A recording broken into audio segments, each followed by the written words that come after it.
जय जगन्नाथ शुभ सकाळ आपण मानकर दिनटी शुभमय हेउ मंगलमय हेउ मु देवाशीष पाढ़ी आपण मानकु आमर Shri Gopal Krishna astrological YouTube channel को स्वागत जनाउछि। आज विशेष तथ्य उपस्थापन होउछि एप्रिल 2025 मकर राशि जन्मित व्यक्ति विशेष मानकर मासिक राशिफल। आपण माने जदि अन्य कोनोसी भी राशिफल जानिबा पई चाहउछंती तेबे आम वीडियो लास्ट रे वीडियो आइकन दिया जाइछि सेही वीडियो आइकन को क्लिक करी जानतु एवं अन्य जेकोनोसी भी राशिर मासिक राशिफल देखंतु। तेबे चलंतु मकर राशि जन्मित व्यक्ति विशेष मानक पई एप्रिल 2025 मासटी किपरि कटिबो से उपरे आलोचना करिबा। जे मानकर मकर राशि से मानकर वर्तमान लग्न ठारू तृतीय भाव में शुक्र शनि राहु रवि बुध एवं पंचम भाव में देवगुरु बृहस्पति सप्तम भाव में मंगल नवम भाव में चंद्र सहित केतु महाग्रह अवस्थापित हो रही।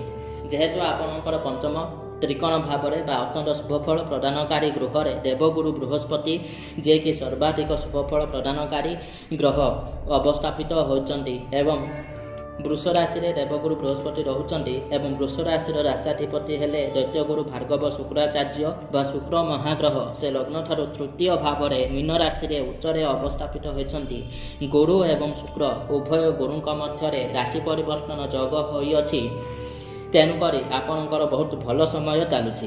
विद्या बुद्धि ज्ञान विवेक क्षेत्र में आपन प्रशंसित एवं प्रशंसनीय कार्य करेंगे। विद्या बुद्धि ज्ञान जो आपन जनमानस परिचय लाभ करेंगे प्रशंसित हेबे सम्मानित हेबे एवं छात्र छात्री माने निजर विद्या अध्ययन क्षेत्र में अग्रणी भूमिका करेंगे।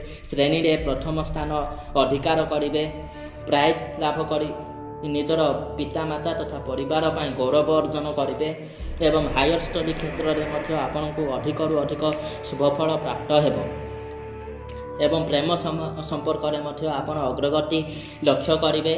नूतन संपर्क स्थापन में आपण आशा ठारू अधिक सफलता प्राप्त करेंगे किंतु अधिक रु अधिक शारीरिक परिश्रम करेंगे। निजर फिटनेस एवं निजर स्वास्थ्य प्रति आपण अधिक सचेतन रहिबे। विशेषकर जो मैंने खेलकूद को निजर कैरियर भाव में ग्रहण करिसेंती से माने आशा ठारू अधिक शुभफल पाइबे किंतु एही मासर शेष आड़क देवगुरु बृहस्पति राशि परिवर्तन घटी पंचम भाव षष्ठ भाव को आसिबे जेउठी कौन आपण को किछिटा स्ट्रगल करने पड़ो आर्थिक अभाव अनाटन दे गति करने को पड़े। यह सहित आपणकर चतुर्पार्श्व थिबा व्यक्ति विशेष माने आपणकर सफलता देखि परस्त्री कातरता होई आपण सहित शत्रुता आचरण करेंगे एवं आपण को कौन बहुत बड़ क्षति पहुँचाइबा चेष्टा करेंगे। तेणु आपण हाथे माफी चाखंडे चलवाई चेष्टा करंतु एवं अति सावधानतार सहित आपण प्रत्येक कार्य करंतु नचेत आपण क्षति रे परि पारंती। एवं जो युवक युवती माने निजर पाठ पढ़ा सरिबा परे कर्म नियुक्ति पाई पारु नथिले से माने वर्तमान निजर योग्यता अनुसार कर्म नियुक्ति पाइबार सुजोग पाइबे। एहा सहित विदेश रे जाई रही काम करिबार मध्य सुजोग पाइबे। यह सहित आपण जो मैंने बहुत पूर्व इंटरव्यू बा साक्षात्कार प्रिपेरेसन करुथिले किंतु इंटरव्यू रे भल प्रदर्शन करि पारु नथिले से मानकर कठिन परिश्रम वर्तमान से मानकु फल प्रदान करेबो।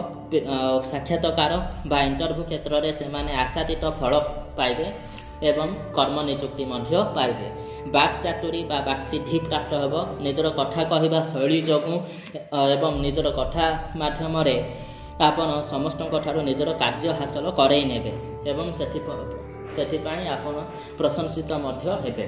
परिवार रे समस्तंकर सपोर्ट आपण को मिलिबो। पारिवारिक स्थिति सुदृढ़ रहिबो। विशेषकर आपणकर कजन ब्रदर सिस्टर मानक सहित आपणकर संपर्क वृद्धि हेबो।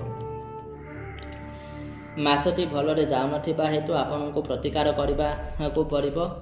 देवगुरु बृहस्पति अशुभत्व निमंते आपण प्रत्येक गुरुवार दिन हलदिया वस्त्र किंबा हलदिया खाद्य ब्राह्मण को दान करंतु। एहा द्वारा आपणकर देवगुरु बृहस्पति अशुभत्व जनित दोष खंडन होई आपण को अत्यंत शुभफल प्राप्त हेबो। एवं ए पर्यंत जदि आपण आमर चैनल को सब्सक्राइब करि नाहंती तेबे आमर चैनल को सब्सक्राइब करंतु लाइक कमेंट दियंतु।